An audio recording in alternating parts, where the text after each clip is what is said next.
Hi everyone, in this video let us discuss about the pin details of 8051, right? So 8051 is a microcontroller, so it is having 40 pins. See, from here to here it is having 40 pins and ಇದನ್ನ ನಾವು dual inline package ಅಂತ ಹೇಳ್ತೀವಿ. Dual ಅಂತಂದ್ರೆ ಎರಡು side ನಮಗೆ ಇಲ್ಲಿ pins ಇದೆ. So ಇಲ್ಲಿ ಇದಕ್ಕೆ ನಾವು ಡ್ಯುಯಲ್ ಇನ್ಲೈನ್ ಪ್ಯಾಕೇಜ್ ಅಂತ ಹೇಳ್ತೀವಿ. And 8051 looking at the diagram, 8051 ಅಲ್ಲಿ ನಮಗೆ 4 ಪೋರ್ಟ್ಸ್ ಇದೆ. Port 0, port 1, port 2 and port 3. ಮತ್ತೆ ಪ್ರತಿಯೊಂದು ಪೋರ್ಟ್ ಅಲ್ಲೂ 8 ಲೈನ್ಸ್ ಇರುತ್ತೆ. ಸೊ ಪೋರ್ಟ್ 0.0, 0.1, 0.2, 0.3, 0.4, 0.5, 0.6, 0 to 7 ಅಂತಂದ್ರೆ 8 ಲೈನ್ಸ್. ಪೋರ್ಟ್ 0 ನಲ್ಲಿ 8 ಲೈನ್ಸ್ ಇರುತ್ತೆ, ಪೋರ್ಟ್ 1 ನಲ್ಲಿ 8 ಲೈನ್ಸ್ ಇರುತ್ತೆ, ಪೋರ್ಟ್ 2 ನಲ್ಲಿ 8 ಲೈನ್ಸ್ ಇರುತ್ತೆ, ಪೋರ್ಟ್ 3 ನಲ್ಲಿ 8 ಲೈನ್ಸ್ ಇರುತ್ತೆ. So 8 4s are 32 pins. 4 ports into 8 lines. Each port is having 8 lines. So 4 into 8 ಏನಾಗುತ್ತೆ 32 pins of 8051. ಅದು ನಮಗೆ ಇನ್ಪುಟ್ ಔಟ್ಪುಟ್ ಪೋರ್ಟ್ಸ್ಗೆ ಏನು ಅಕ್ವೈರ್ ಮಾಡ್ಕೊಂಡಿರುತ್ತೆ. So out of 40 pins 32 pins ಪೂರ ನಮಗೆ ಇನ್ಪುಟ್ ಔಟ್ಪುಟ್ ಪೋರ್ಟ್ಸ್ ಆಗಿರುತ್ತೆ, ರೈಟ್? ಸೊ ಪೋರ್ಟ್ 0 ನಲ್ಲಿ 8 ಪಿನ್ಸ್ ಇದೆ, ಪೋರ್ಟ್ 1 ನಲ್ಲಿ 8 ಪಿನ್ಸ್ ಇದೆ, 2 ನಲ್ಲಿ 8 ಪಿನ್ಸ್ ಇದೆ, ಸೊ 3 ನಲ್ಲೂ 8 ಲೈನ್ಸ್ ಇದೆ, 8 ಪಿನ್ಸ್ ಇದೆ, ರೈಟ್? ಸೊ ಇದರಲ್ಲಿ ಇನ್ಪುಟ್ ಔಟ್ಪುಟ್ ಪೋರ್ಟ್ಸ್ ಅಂತ ಅಂದರೆ ಮೈಕ್ರೋ ಕಂಟ್ರೋಲ್ ಅಂದರೆ ಇದಕ್ಕೆ ಈ ಪೋರ್ಟ್ಸ್ ಮೂಲಕ ನಾವೇನು ಮಾಡ್ಬೋದು, ನಾವು input devices, for example input device mouse, ಕೀಬೋರ್ಡ್ನ ನಾವು ಅಂದರೆ input devices for example mouse, ಕೀಬೋರ್ಡ್ನ ನಾವು ಕನೆಕ್ಟ್ ಮಾಡ್ಕೊಬೋದು. Output devices for example pen drive, ಮತ್ತು ಪೆನ್ ಡ್ರೈವು, ಪ್ರಿಂಟರು, ಮತ್ತು ಕ್ಯಾಮ್ರಾ, ಆ ಥರ ಡಿವೈಸಸ್ನ ನಾವು 8051ಗೆ ಕನೆಕ್ಟ್ ಮಾಡ್ಕೊಬಹುದು. ಸೊ ಅಂಥ ಡಿವೈಸಸ್ನ, ಇನ್ಪುಟ್ ಡಿವೈಸಸ್ನ ಅಥವಾ ಔಟ್ಪುಟ್ ಡಿವೈಸಸ್ನ ಕನೆಕ್ಟ್ ಮಾಡ್ಕೊಬೇಕು ಅಂತ ಅಂದರೆ ನಾವು ಪೋರ್ಟ್ಸ್ ಮೂಲಕನೇ ಕನೆಕ್ಟ್ ಮಾಡ್ಕೊಳ್ಳೋದಕ್ಕೆ ಸಾಧ್ಯ. ಸೊ ಇಲ್ಲಿ ಪೋರ್ಟ್ 0 ನಲ್ಲಿ ಪೋರ್ಟ್ 0 ನಲ್ಲಿ 8 ಲೈನ್ಸ್ ಇದೆ. ಸೊ ಇಲ್ಲಿ ಒಂದೊಂದು ಪೋರ್ಟ್ ಮಲ್ಟಿ ಫಂಕ್ಷನ್ಸ್ ಇದೆ, ಅಂದರೆ ಒಂದಕ್ಕಿಂತ ಜಾಸ್ತಿ ಫಂಕ್ಷನ್ಸ್ನ ಪರ್ಫಾರ್ಮ್ ಮಾಡುತ್ತೆ.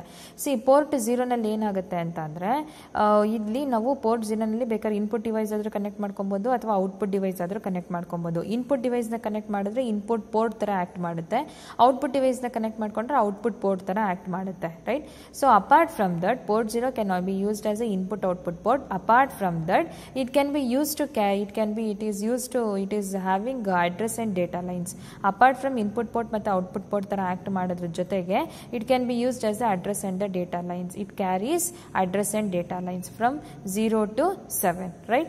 So we all know that before explaining the ports, let us see how much the VCC and the ground pin, right?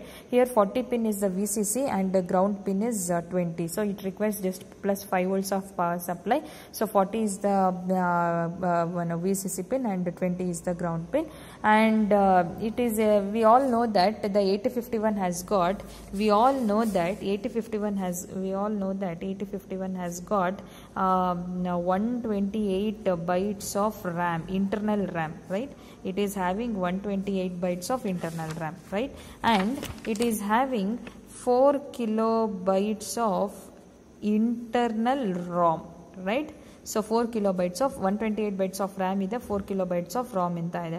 Suppose ನಮಗೆ ಇದು ಸಾಕಾಗಲಿಲ್ಲ ಅಂತಂದರೆ ವಾಟ್ ವಿ ವಿಲ್ ಡು, ಇದು ಇನ್ಬಿಲ್ಟ್ ಬಿಫೋರ್ ಮೈಕ್ರೋ ಕಂಟ್ರೋಲರ್ ಈ ಒಳಗಡೆನೆ ನಮಗೆ 128 bytes of RAM ಇರುತ್ತೆ, 4k bytes of RAM ಇರುತ್ತೆ, RAM ಇರುತ್ತೆ. ಸೊ ಇದು ಸಾಕಾಗಲಿಲ್ಲ ಅಂತಂದರೆ ನಾವು ಎಕ್ಸ್ಟೆಂಡ್ ಮಾಡ್ಕೊಬೋದು ಮೆಮೊರಿನ. ಸೊ ಅದು ಎಕ್ಸ್ಟೆಂಡ್ ಎಲ್ಲಿ ತನಕ ಮಾಡ್ಕೊಬೋದು ಅಂದರೆ 64 kilobytes ತನಕ ನಾವೇನು ಮಾಡ್ಬೋದು, ROMನ ಎಕ್ಸ್ಟೆಂಡ್ ಮಾಡ್ಕೊಬೋದು.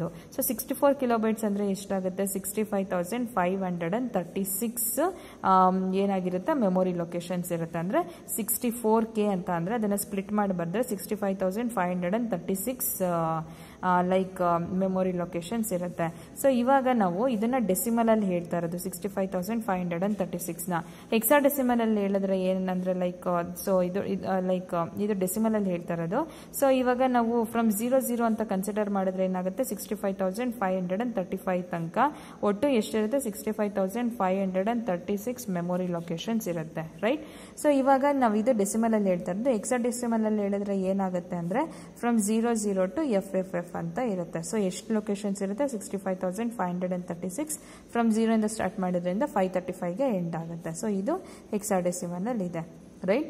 ಸೊ ಇವಾಗ ಸೊ ಇದು ಏನಾಗಿರುತ್ತೆ, ಇದು 16 ಬಿಟ್ ಅಡ್ರೆಸ್ ಆಗಿರೋದು. 16 ಬಿಟ್ ಅಡ್ರೆಸ್ ಅಂದರೆ ಇವಾಗ FFF ಅಂದರೆ ಹೆಂಗೆ ರೆಪ್ರೆಸೆಂಟ್ ಮಾಡ್ತೀವಿ, 111111111111 ಅಂತ ರೆಪ್ರೆಸೆಂಟ್ ಮಾಡ್ತೀವಿ, ರೈಟ್.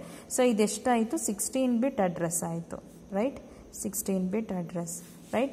ಸೊ ಇವಾಗ 2 ಪವರ್ 16 ಅಂತಂದರೆ ಎಷ್ಟು ಬರುತ್ತೆ ನಮಗೆ, 64 ಕಿಲೋಬೈಟ್ಸ್. ಸೊ ಅದಕ್ಕೆ ನಾವು 64 ಕಿಲೋಬೈಟ್ಸ್ಗಿಂತ ಜಾಸ್ತಿ ಎಕ್ಸ್ಟೆಂಡ್ ಮಾಡ್ಕೊಳ್ಳೋಕ್ಕಾಗಲ್ಲ. 64 ಕಿಲೋಬೈಟ್ಸ್ ಇಸ್ ದ ಲಿಮಿಟ್ ಅಷ್ಟೇ, ಅಲ್ಲಿವರೆಗೂ ಮಾತ್ರ ನಾವು ಎಕ್ಸ್ಟೆಂಡ್ ಮಾಡ್ಕೊಬೋದು. So it has got 16 address lines, right. 16 bit address ಇರೋದ್ರಿಂದ 16 ಅಡ್ರೆಸ್ ಲೈನ್ಸ್ ಇರುತ್ತೆ ನಮಗೆ, right. 16 address lines and it is capable of handling only 8 bit data, right. So 16 address lines ಇರುತ್ತೆ, 8 data lines ಇರುತ್ತೆ ನಮಗೆ ಇದರಲ್ಲಿ, ರೈಟ್. ಸೊ ಇದರಲ್ಲಿ ನಮಗೆ ಆ ಡೇಟಾ ಲೈನ್ಸ್ ಅಂದರೆ ಏನಾಗಿರುತ್ತೆ, D0 to D8 ಅಂತ ಡೈರೆಕ್ಟಾಗಿ ತೊಗೊಂಡ್ಬಿಡ್ಬೋದು. 16 ಅಡ್ರೆಸ್ ಲೈನ್ಸ್ ಅಂತಂದರೆ ಏನಾಗುತ್ತೆ, A0 to A15 ಅಂತ ಬರುತ್ತೆ. ಸೊ ಇಲ್ಲಿ ನಾವು ಏನು ಮಾಡ್ಕೊತೀವಿ ಅಂತಂದರೆ ಅಡ್ರೆಸ್ ಲೈನ್ಸ್ನ ಮತ್ತು ಡೇಟಾ ಲೈನ್ಸ್ನ A0 ಅಂದರೆ AD0 to AD7ನ.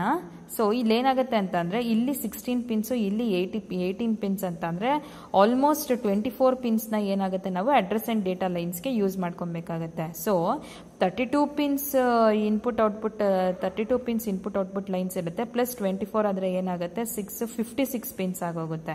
ಸೊ ಇದರಲ್ಲಿ ಇರೋದು ನಮಗೆ 40 ಪಿನ್ಸ್. ಸೊ ಈ 40 ಪಿನ್ಸಲ್ಲೇ ನಾವು ಫಂಕ್ಷನ್ ಮಾಡಬೇಕು ಅಂದರೆ ನಾವು ಏನು ಮಾಡಬೇಕಾಗತ್ತೆ ಅಂದರೆ ಅಡ್ರೆಸ್ ಲೈನ್ಸ್ನ ಡೇಟಾ ಲೈನ್ಸ್ನ ಎರಡು ಕಂಬೈನ್ ಮಾಡಬೇಕಾಗತ್ತೆ, ಜಾಯಿನ್ ಮಾಡಬೇಕಾಗತ್ತೆ. ಯಾವುದು ಡೇಟಾ ಲೈನ್ಸ್ ಏನು 8 ಲೈನ್ಸ್ ಇದೆ ಮತ್ತು ಅಡ್ರೆಸ್ ಲೈನ್ಸ್ ಏನು ಲೋಯರ್ ಆರ್ಡರ್ ಅಡ್ರೆಸ್ ಲೈನ್ಸ್. ಏಕೆಂದರೆ ಇದರಲ್ಲಿ A0 to A15 ಅಂತ ಅಂದರೆ A0 to A7 ತನಕ ಲೋಯರ್ ಆರ್ಡರ್ ಅಡ್ರೆಸ್ ಲೈನ್ಸ್ ಆಗುತ್ತೆ. ನೆಕ್ಸ್ಟ್ A8 ಇಂದ A15 ತನಕ ಹೈಯರ್ ಆರ್ಡರ್ ಅಡ್ರೆಸ್ ಲೈನ್ಸ್ ಆಗುತ್ತೆ. ಸೊ ಈ ಲೋಯರ್ ಆರ್ಡರ್ ಅಡ್ರೆಸ್ ಲೈನ್ಸ್ನ ಡೇಟಾ ಮತ್ತು ಅಡ್ರೆಸ್ ಲೈನ್ಸ್ನ ನಾವೇನು ಮಾಡ್ತೀವಿ, ಡೇಟಾ ಲೈನ್ಸ್ನ ಎರಡನ್ನೂ ಕಂಬೈನ್ ಮಾಡ್ತೀವಿ. ಸೊ ಇದನ್ನು ನಾವೇನು ಮಾಡಬೇಕಾಗುತ್ತೆ, ಈ AD0 to AD7 ನಮಗೆ ಪೋರ್ಟ್ 0 ಕ್ಯಾರಿ ಮಾಡುತ್ತೆ. So port 0 can be used as an input output port and it also carries address and lower order address and data lines ಅಂತ ಕೂಡ ನಾವು ಹೇಳ್ಬೋದು. ಸೊ ಇವಾಗ ನಾವು ಒಂದು ಮೆಮೊರಿನ 8051ಗೆ ನಾವೊಂದು ಎಕ್ಸ್ಟರ್ನಲ್ ಮೆಮೊರಿನ ಕನೆಕ್ಟ್ ಮಾಡ್ಕೊಂಡಿದ್ದೀವಿ ಅಂತ ಅನ್ಕೊಳ್ಳಿ, ರೈಟ್.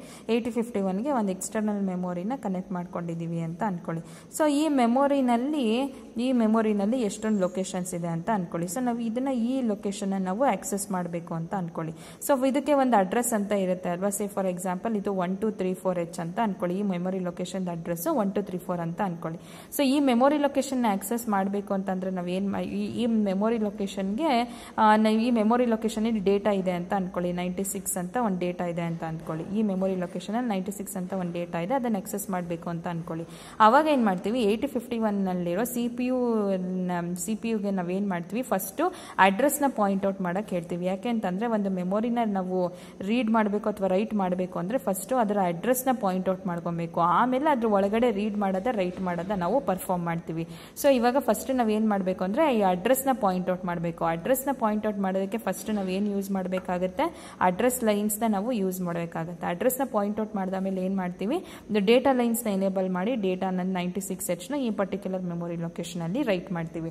ಬಟ್ ಇಲ್ಲಿ ಎರಡು ಕಂಬೈನ್ ಆಗಿರೋದ್ರಿಂದ ನಾವೇನು ಮಾಡಬೇಕಾಗತ್ತೆ ಅಂದರೆ ಮೆಮೊರಿನ ರೀಡ್ ಮಾಡಬೇಕಾದ್ರೆ ಅಥವಾ ರೈಟ್ ಮಾಡಬೇಕಾದ್ರೆ ಇವೆರಡನ್ನು ಸಪ್ರೇಟ್ ಮಾಡ್ಕೊಬೇಕಾಗತ್ತೆ. ಇವೆರಡು ಮಲ್ಟಿಪ್ಲೆಕ್ಸ್ ಆಗಿದೆ, ಅಡ್ರೆಸ್ ಮತ್ತು ಡೇಟಾ ಲೈನ್ಸ್ ಮಲ್ಟಿಪ್ಲೆಕ್ಸ್ ಆಗಿರೋದನ್ನ ಡಿಮಲ್ಟಿಪ್ಲೆಕ್ಸ್ ಮಾಡೋದು ಈ ALE pin. That is the 30th pin of 8051. That is ALE, address latch enable. Address latch enable is used to demultiplex the address and the data lines, right. So next port 1ನಲ್ಲಿ ನಮಗೆ multi function ಏನಿಲ್ಲ, ಒಂದೇ ಫಂಕ್ಷನ್ನು. ಇಲ್ಲಿ ನಾವು input device ಅದನ್ನ connect ಮಾಡ್ಕೊಂಡು input port ಥರ ಆ್ಯಕ್ಟ್ ಮಾಡ್ಕೊಬೋದು, ಇಲ್ಲ ಔಟ್ಪುಟ್ ಡಿವೈಸ್ನ ಕನೆಕ್ಟ್ ಮಾಡಿಕೊಂಡು ಔಟ್ಪುಟ್ ಪೋರ್ಟ್ ಥರನಾದ್ರೂ ಆ್ಯಕ್ಟ್ ಮಾಡ್ಕೊಬೋದು. ನೆಕ್ಸ್ಟ್ ಬಂದು ಪೋರ್ಟ್ 2. ಪೋರ್ಟ್ 2ನಲ್ಲಿ ಸೊ ಇಲ್ಲೇನಾಗಿದೆ, A0 to A7 ಅಂದರೆ lower order address lines carry ಮಾಡಿದೆ. ಇದು 16 ಅಡ್ರೆಸ್ ಲೈನ್ಸ್ ಇದೆ ಅಲ್ವಾ. ಸೊ ಇನ್ನು ಹೈಯರ್ ಆರ್ಡರ್ ಅಡ್ರೆಸ್ ಲೈನ್ಸ್ನ ನಾವು ಪೋರ್ಟ್ 2 ಕ್ಯಾರಿ ಮಾಡಿರುತ್ತೆ. ಸೊ ಪೋರ್ಟ್ 2ನ ನಾವು ಇನ್ಪುಟ್ ಪೋರ್ಟ್ ಆಗೂ ಆ್ಯಕ್ಟ್ ಮಾಡ್ಕೊಬೋದು, ಔಟ್ಪುಟ್ ಪೋರ್ಟ್ ಆದರೂ ಆ್ಯಕ್ಟ್ ಮಾಡ್ಕೊಬೋದು, ಅಥವಾ ಇದರಲ್ಲಿ ನಾವು ಹೈಯರ್ ಆರ್ಡರ್ ಡೇಟಾ ಲೈನ್ಸ್ನ ಆಕ್ಸೆಸ್ ಮಾಡ್ಕೊಬೋದು. ಸೊ ಪೋರ್ಟ್ 2ನಲ್ಲಿ ಮಲ್ಟಿ ಫಂಕ್ಷನ್ ಏನು ಅಂದರೆ it can be used as an input port, it can be used to act as an input port or an output port, or it carries the higher order address lines, right. Next P1 ನಲ್ಲಿ ಯಾವುದೇ ರೀತಿ ಇಲ್ಲ. Next P3 ನಲ್ಲಿ ಏನಾಗುತ್ತೆ ಅಂದ್ರೆ P3 ನಲ್ಲಿ 8 lines ಇದೆ. So it can be used as an input port and output port and also it has got other options, right? This is receive data, this is transmit data, this is external interrupt 0, this is external interrupt 1. There are two timers in 8051, that is timer 0, timer 1 and read write operation, and this is read operation. So in port 3 we can do many of the operations. For example, ನಾವು internet ಗೆ connect ಮಾಡ್ಕೊಂತೀವಿ ಅಂದ್ರೆ transmit ಬಿಟ್ TXD ಅಂದ್ರೆ transmit 8 bit data, ಇದು 8 bit data ಅಲ್ವಾ handle ಮಾಡೋದು. So transmit 8 bit data ಮತ್ತೆ port 3.0 ನಲ್ಲಿ ರಿಸೀವ್ 8 ಬಿಟ್ ಡೇಟಾ ಕಮ್ಯುನಿಕೇಶನ್ ಮಾಡ್ಬೇಕಾದ್ರೆ ನಾವು ಯೂಸ್ ಮಾಡ್ಕೊಂತೀವಿ. ಅಂಡ್ ಎಕ್ಸ್ಟರ್ನಲ್ ಇಂಟರಪ್ಟ್ಸ್ ಇವೆರಡು, ಇದು ಇಂಟರಪ್ಟ್ 0 ಮತ್ತೆ ಇಂಟರಪ್ಟ್ 1.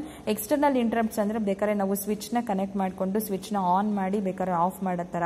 ಅಂದ್ರೆ ಇವಾಗ 8051 ಗೆ ಯಾವುದೋ ಒಂದು ಡಿವೈಸ್ ನ ಕನೆಕ್ಟ್ ಮಾಡ್ಕೊಂಡಿದೀವಿ ಅಂತ ಅನ್ಕೊಳ್ಳಿ, ಇನ್ಪುಟ್ ಡಿವೈಸ್ ಆಗಿರಲಿ ಔಟ್ಪುಟ್ ಡಿವೈಸ್ ಯಾವುದೋ ಒಂದು ಡಿವೈಸ್ ನ ಕನೆಕ್ಟ್ ಮಾಡ್ಕೊಂಡಿ ಅಂತ ಅನ್ಕೊಳ್ಳಿ. ಸೊ ಆ ಡಿವೈಸ್ ಇಂದ ನಮಗೆ ಆಪರೇಷನ್ ನ ಪರ್ಫಾರ್ಮ್ ಮಾಡ್ಬೇಕು. ಅವಾಗ ನಾವ್ ಏನ್ ಮಾಡ್ಬೇಕಾಗುತ್ತೆ, ಆ ಡಿವೈಸ್ ನ ಆನ್ ಮಾಡಬೇಕು, ರೈಟ್? ಅದನ್ನ ಎಕ್ಸ್ಟರ್ನಲ್ ಇಂಟರಪ್ಟ್ ಅಂತಾರೆ. Interrupt which is happening outside the micro controller. Interrupt outside the micro controller ಅಲ್ಲಿ ಹ್ಯಾಪನ್ ಆಗುತ್ತಲ್ವಾ, ಅದನ್ನ ನಾವು ಎಕ್ಸ್ಟರ್ನಲ್ ಇಂಟರಪ್ಟ್ಸ್ ಅಂತ ಹೇಳ್ತೀವಿ. ಸೊ ಎಕ್ಸ್ಟರ್ನಲ್ ಇಂಟರಪ್ಟ್ ಎರಡಿದೆ ಮೈಕ್ರೋ ಕಂಟ್ರೋಲರ್ ಅಲ್ಲಿ, ಅದು ಒಂದು ಇಂಟರಪ್ಟ್ 0 ಮತ್ತೆ ಇಂಟರಪ್ಟ್ 1. ಮತ್ತೆ ಇದು 2 ಟೈಮರ್ಸ್ ಇದೆ. ಟೈಮರ್ಸ್ ನಾವು ಟೈಮ್ ನ ಜನರೇಟ್ ಮಾಡೋದಕ್ಕೆ, ಟೈಮ್ ಡಿಲೇ ನ ಜನರೇಟ್ ಮಾಡೋದಕ್ಕೆ ಯೂಸ್ ಮಾಡ್ತೀವಿ. There are 2 timers, timer 0 and timer 1. And ಇವಾಗ ಸಪೋಸ್ ನಾವೇನಾದ್ರೂ 8051 ಗೆ ಎಕ್ಸ್ಟರ್ನಲ್ ಮೆಮೊರಿನ ಕನೆಕ್ಟ್ ಮಾಡ್ಕೊಂಡ್ರೆ ಆ ಮೆಮೊರಿನಲ್ಲಿ ರೀಡ್ ಮತ್ತೆ ರೈಟ್ ಆಪರೇಷನ್ ಪರ್ಫಾರ್ಮ್ ಮಾಡೋಕ್ಕೆ ರೀಡ್ ಬಾರ್ ಮತ್ತೆ ರೈಟ್ ಬಾರ್ ನ ಯೂಸ್ ಮಾಡ್ತೀವಿ, ರೈಟ್? ಸೊ ಇವಾಗ ನಾನಿಲ್ಲಿ ಟೈಮರ್ಸ್ ಬಗ್ಗೆ ಹೇಳಿದೆ, ಪೋರ್ಟ್ 3 ಬಗ್ಗೆ ಹೇಳಿದೆ ಅಂಡ್ ಟೈಮರ್ ಬಗ್ಗೆನೂ ಹೇಳಿದೆ. ಸೊ ಈ ಟೈಮರ್ ಏನ್ ಮಾಡುತ್ತೆ, ಟೈಮ್ ನ ಜನರೇಟ್ ಮಾಡುತ್ತೆ. ಹೆಂಗೆ ಟೈಮ್ ನ ಜನರೇಟ್ ಮಾಡುತ್ತೆ ಅಂದ್ರೆ, ಇದರಲ್ಲಿ 8051 ಗೆ ನಾವು ಕ್ರಿಸ್ಟಲ್ ನ ಕನೆಕ್ಟ್ ಮಾಡ್ಕೊಂಡಿರ್ತೀವಿ. ಕ್ರಿಸ್ಟಲ್ ಗೆ 2 ಎಂಡ್ಸ್ ಇರುತ್ತೆ, ಅದಕ್ಕೆ 8051 ಮೈಕ್ರೋ ಕಂಟ್ರೋಲರ್ ಅಲ್ಲಿ 18th ಪಿನ್ 19th ಪಿನ್ ನ ಕ್ರಿಸ್ಟಲ್ ಗೆ ಕನೆಕ್ಟ್ ಮಾಡ್ಕೊಂಡಿರ್ತೀವಿ.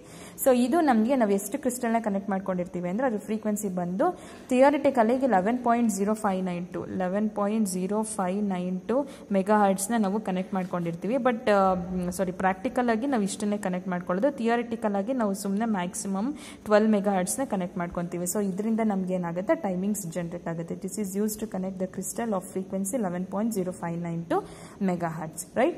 ಸೊ ಲಾಸ್ಟ್ ಈ ಪಿನ್ ಬಂದು EA ಪಿನ್ ಬಂದು ಎಕ್ಸ್ಟರ್ನಲ್ ಆಕ್ಸೆಸ್ ಅಂತ ಹೇಳ್ತೀವಿ, ರೈಟ್? ಸೊ ಇದು EA ಪಿನ್ ಏನಾದರೂ ನಮಗೆ ಸಪೋಸ್ 1 ಆಗಿತ್ತು ಅಂದ್ರೆ, EA ಪಿನ್ ಸಪೋಸ್ ಏನಾದರೂ 1 ಆಗಿದೆ ಅಂದ್ರೆ ಇದು 1 ಮಾಡ್ಕೊಂತೀವಿ ಅಂದ್ರೆ ವಿಚ್ ಇಸ್ ನಥಿಂಗ್ ಬಟ್ ಅದನ್ನ VCC ಗೆ ಕನೆಕ್ಟ್ ಮಾಡ್ಕೊಂತೀವಿ ಅಂತ. ಸೊ ಇದು 1 ಮಾಡ್ತಿದೀವಿ ಅಂತ ಅಂದ್ರೆ ನಾವು ಇದರಲ್ಲಿ ನಮಗೆ ಮೆಮೊರಿ ಅಂದ್ರೆ ಇಂಟರ್ನಲ್ ಮತ್ತು ಎಕ್ಸ್ಟರ್ನಲ್ ಅಂತ ಎರಡು ಬರುತ್ತೆ. ಇವಾಗ ಸಪೋಸ್ ನಾವು ಇಂಟರ್ನಲ್ ರಾಮ್ ನ ಆಕ್ಸೆಸ್ ಮಾಡ್ತಿದೀವಿ ಅಂತ ಅಂದ್ರೆ EA ಬಾರ್ ಏನಾಗುತ್ತೆ, ನಮಗೆ 1 ಆಗಿರುತ್ತೆ, ರೈಟ್? ಸಪೋಸ್ ನಾವು ಇಂಟರ್ನಲ್ ರಾಮ್ ಅಲ್ಲಿರೋ ಪ್ರೋಗ್ರಾಮ್ಸ್ ನಾವು ಯೂಸ್ ಮಾಡ್ಕೊತಾ ಇದೀವಿ ಅಥವಾ ಇಂಟರ್ನಲ್ ರಾಮ್ ನಲ್ಲಿ ಪ್ರೋಗ್ರಾಮ್ಸ್ ಸ್ಟೋರ್ ಮಾಡಕ್ಕೆ ಯೂಸ್ ಮಾಡ್ತೀವಿ ಅಂದ್ರೆ EA ಪಿನ್ಸ್ ನ 1 ಮಾಡ್ಕೊಬೇಕಾಗತ್ತೆ. ಎಕ್ಸ್ಟರ್ನಲ್ ರಾಮ್ ನ ಆಕ್ಸೆಸ್ ಮಾಡ್ತಿದೀವಿ ಅಂದ್ರೆ EA ಪಿನ್ ನ 0 ಮಾಡುತ್ತೆ. ಸೊ ಎಕ್ಸ್ಟರ್ನಲ್ ಆಕ್ಸೆಸ್ ಯಾವ ಮೆಮೊರಿನ ನಾವು ಯೂಸ್ ಮಾಡ್ತಿದೀವಿ, on chip Ram external Ram ನ ಅಂತ. ಸೊ ಅದನ್ನ ಆನ್ ಚಿಪ್ ರಾಮ್ ಅಂದ್ರೆ 1 ಅಂದ್ರೆ VCC ಕನೆಕ್ಟ್ ಮಾಡ್ಕೊಂತೀವಿ, ಎಕ್ಸ್ಟರ್ನಲ್ ರಾಮ್ ನ ಆಕ್ಸೆಸ್ ಮಾಡ್ಬೇಕಂದ್ರೆ ಗ್ರೌಂಡ್ ಕನೆಕ್ಟ್ ಮಾಡ್ಕೊಂತೀವಿ ಅಂದ್ರೆ 0 ನ ಮಾಡ್ಕೊಂತೀವಿ. So that is the use of external access. Last is PSEN bar which means that program store enable ಅಂತ. program store enable ಇದು ಆಕ್ಟಿವ್ ಲೋ ಪಿನ್, ಇದು active low pin. So bar ಇದ್ರೆ ನಾವು ಅದನ್ನ ಏನಂತ ಕರಿತೀವಿ, ಆಕ್ಟಿವ್ ಲೋ ಪಿನ್ಸ್ ಅಂತ ಕರಿತೀವಿ, ರೈಟ್? ಸೊ ಇದರಲ್ಲಿ ನಮಗೆ 8051 ಅಲ್ಲಿ ಏನಾಗುತ್ತೆ, ಈ PSEN ಬಾರ್ ಎಕ್ಸ್ಪ್ಲೈನ್ ಮಾಡ್ಬೇಕಂತ ಅಂದ್ರೆ ಇದರಲ್ಲಿ ನಮಗೆ ಗೊತ್ತಿರೋ ಪ್ರಕಾರ 8051 ಅಲ್ಲಿ 4 ಕಿಲೋಬೈಟ್ಸ್ ಆಫ್ ಇಂಟರ್ನಲ್ ರಾಮ್ ಇದೆ, 128 ಬೈಟ್ಸ್ ಆಫ್ ರ್ಯಾಮ್ ಇದೆ, ರೈಟ್? ಬಟ್ ಕೆಲವು ಮೈಕ್ರೋ ಕಂಟ್ರೋಲರ್ ಫಾರ್ ಎಕ್ಸಾಂಪಲ್ 8031 ನಲ್ಲಿ ಏನಾಗುತ್ತೆ ಅಂದ್ರೆ 8031 ನಲ್ಲಿ ನಮಗೆ ರಾಮ್ ಇರಲ್ಲ, ರೈಟ್? ಸೊ ನಾವು ಪ್ರೋಗ್ರಾಮ್ಸ್ ಸ್ಟೋರ್ ಮಾಡೋಕ್ಕಾಗಲ್ಲ. ಇದರಲ್ಲಿ ರಾಮು ಇನ್ಬಿಲ್ಟ್ ಇರೋದೇ ಇಲ್ಲ. 8031 ಅಲ್ಲಿ ಇನ್ಬಿಲ್ಟ್ ರಾಮ್ ಇರೋದೇ ಇಲ್ಲ ನಮಗೆ. ಅಂದರೆ ಇನ್ಬಿಲ್ಟ್ ರಾಮ್ ಅಂದರೆ ಇಂಟರ್ನಲ್ ರಾಮ್ ನಮಗೆ ಇರೋದೇ ಇಲ್ಲ. ಸೊ ನಾವೇನು ಮಾಡ್ತೀವಿ ಅಂತ ಅಂದರೆ ಇರೋದೇ ಇಲ್ಲ. ಸೊ ಇದ್ರಿಗೆ ಏನಾಗುತ್ತೆ ಅಂದರೆ ಎಕ್ಸ್ಟರ್ನಲ್ ಆಗಿ ರಾಮ್ನ ಕನೆಕ್ಟ್ ಮಾಡ್ಕೊತೀವಿ ನಾವು, ರೈಟ್? ಎಕ್ಸ್ಟರ್ನಲ್ ಆಗಿ ರಾಮ್ನ, ಯಾಕೆಂದರೆ ರಾಮ್ ಈಸ್ ಎಸೆನ್ಷಿಯಲ್ ಅಲ್ವಾ, ಪ್ರೋಗ್ರಾಮ್ಸ್ನ ಸ್ಟೋರ್ ಮಾಡೋದಕ್ಕೆ ನಾವು ಏನು ಮಾಡ್ತೀವಿ, ರಾಮ್ ಈಸ್ ಎಸೆನ್ಷಿಯಲ್. ಬಟ್ 8031 ಅಲ್ಲಿ ಇರಲ್ಲ, ಇನ್ಬಿಲ್ಟ್ ರಾಮ್ ಇರಲ್ಲ, ಅಂದರೆ ಇಂಟರ್ನಲ್ ರಾಮ್ ಇರಲ್ಲ. ಅದಕ್ಕೆ ನಾವು ಎಕ್ಸ್ಟರ್ನಲ್ ಆಗಿ ಕನೆಕ್ಟ್ ಮಾಡ್ಕೊತೀವಿ. ಸೊ ಇದರ ಎಕ್ಸ್ಟರ್ನಲ್ ನಾವು 8051 ಏನಾದರೂ 8031 ಕನೆಕ್ಟ್ ಮಾಡ್ಕೊತಾ ಇದೀವಿ ಅಂತ ಅಂದ್ರೆ 8031 ಅಲ್ಲಿ ಏನಾಗುತ್ತೆ, ಎಕ್ಸ್ಟರ್ನಲ್ ರಾಮ್ ನ ಕನೆಕ್ಟ್ ಮಾಡೋದ್ರಿಂದ ರಾಮ್ ಅಲ್ಲಿ ಒಂದು ಯಾವ್ದಾನ ಒಂದು, ಇವಾಗ ಒಂದು ಎಕ್ಸಾಂಪಲ್ ಕೊಡ್ತೀನಿ. ಇವಾಗ ಯಾವುದೇ ಒಂದು ಡಿವೈಸ್ ನ ನಾವು ಕೇಬಲ್ ನ ಕನೆಕ್ಟ್ ಮಾಡ್ಕೊಂಡ್ಬಿಟ್ರೆ ಅದು ಕನೆಕ್ಟ್ ಆಗಿರುತ್ತೆ, ಬಟ್ ಅದರಿಂದ ನಮಗೆ ಕಮ್ಯುನಿಕೇಶನ್ ಅಥವಾ ಕನೆಕ್ಟ್ ಮಾಡಿರ್ತೀವಿ, ಬಟ್ ಅದರಿಂದ ನಮಗೆ ಕಮ್ಯುನಿಕೇಶನ್ ಎಸ್ಟಾಬ್ಲಿಷ್ ಮಾಡೋಕ್ಕಾಗಲ್ಲ. ಸೊ ನಾವು ಏನ್ ಮಾಡಬೇಕಾಗುತ್ತೆ, ಅದನ್ನ ಒಂದನ್ನು ಎನೇಬಲ್ ಮಾಡಬೇಕಾಗತ್ತೆ ಅಲ್ವಾ? ಸೊ ಇವಾಗ 8051 8031 ಜೊತೆಗೆ ನಾವು ಕನೆಕ್ಟ್ ಮಾಡ್ಕೊಂಡಿದ್ದೀವಿ. ಮಾಡಿದರೆ 8031ಗೆ ನಾವೇನು ಮಾಡಿರ್ತೀವಿ ಎಕ್ಸ್ಟರ್ನಲ್ ರಾಮ್ನ ಕನೆಕ್ಟ್ ಮಾಡಿರೋದ್ರಿಂದ ನಾವೇನು ಮಾಡ್ತೀವಿ ಇದ್ರ ಪಿನ್ ಅಂದರೆ ಲೈಕ್ ರಾಮಲ್ಲಿ ಏನಾಗಿರುತ್ತೆ ರಾಮಲ್ಲಿ ಎಕ್ಸ್ಟರ್ನಲ್ ರಾಮ್ ಕನೆಕ್ಟ್ ಮಾಡ್ಕೊಂಡಿರ್ತೀವಲ್ಲ ಅದರಲ್ಲಿ ನಮಗೆ OE ಬಾರ್ ಅಂತ ಇರುತ್ತೆ ಅಂದರೆ ಔಟ್ಪುಟ್ ಅಂದರೆ ಚಿಪ್ ಎನೇಬಲ್ ಅಂತ ಅಂದರೆ ಆ ಮೆಮೊರಿನ ಎನೇಬಲ್ ಮಾಡೋ ಪಿನ್. ಸೊ ಇದೇನಾಗಬೇಕು ನಮಗೆ 1 ಆಗಬೇಕು. ಸೊ ಈ ಪಿನ್ನ ನಾವು PSEN ಬಾರ್ಗೆ ಕನೆಕ್ಟ್ ಮಾಡ್ತೀವಿ. ಸೊ ಈ PSEN bar 8031 there is no internal program memory which means no internal ROM. So external ROM is connected. So this pin PSEN bar is used to connect OE bar pin of external ROM ಅಂತ ಹೇಳ್ತೀವಿ. So 8031 ಅಲ್ಲಿ ಇರಲ್ಲ, 8031ಗೆ external connect ಮಾಡ್ಕೊಂಡಿರ್ತೀವಿ. ಆ ರಾಮ್ ಅಲ್ಲಿ external Ram ಅಲ್ಲಿ OE bar ಅಂತ ಇರುತ್ತೆ. ಸೊ ಅದನ್ನ ನಾವು ಎನೇಬಲ್ ಮಾಡಿಕೊಂಡ್ರೆ ಏನಾಗುತ್ತೆ ನಮಗೆ ಲೈಕ್ ಅದು memory function external memory function ಆಗುತ್ತೆ. ಆ ಪಿನ್ನ ನಾವು PSEN ಬಾರ್ಗೆ ಇದು ಮಾಡ್ತೀವಿ. PSEN bar when use used when ever 8031 is connected to 8051. So this is the block diagram of this is the pin diagram of pin details of 8051. If you have any doubts kindly share comment ಮಾಡಿ, share ಮಾಡಿ, subscribe ಮಾಡಿ. Thank you.